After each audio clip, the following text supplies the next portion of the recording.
Day 183, or July the 2nd. They all lived together, happy ever after. Our thoughts today are rooted in Proverbs chapter 5, verse 18. Rejoice in the wife of your youth. First, the big picture surrounding this verse. These proverbs bring to a close the first collection of those written by Solomon.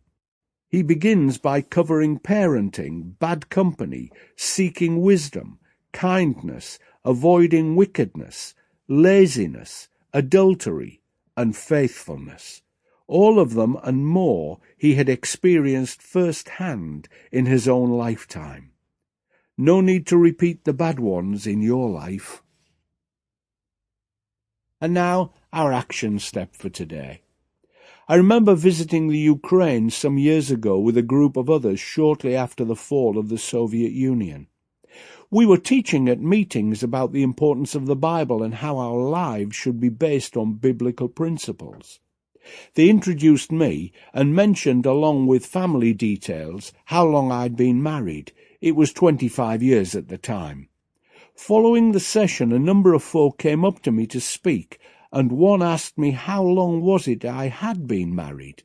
I confirmed that what had been said in the introduction, 25 years, was accurate. He then asked a second question, and how many wives? I said that it was just the one, to which he shook his head in total disbelief. Over recent decades, marriage seems to have become less permanent, something that you can enter into and leave as soon as it gets difficult. I don't want this to sound judgmental, because I thank God regularly for the wife I have, but I know it hasn't been as fulfilling for many others. Having said that, this proverb is very clear, in that we are to rejoice in the wife of our youth. Of course, if you know anything about Solomon, you will know that he had 700 wives and 300 concubines, so he's a fine one to talk, you may be thinking. Actually, he is, because if anyone knew that sticking with the wife of his youth was wise, Solomon should have.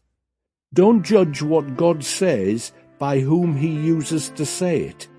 Sometimes he uses the least appropriate messenger, but that doesn't devalue his word.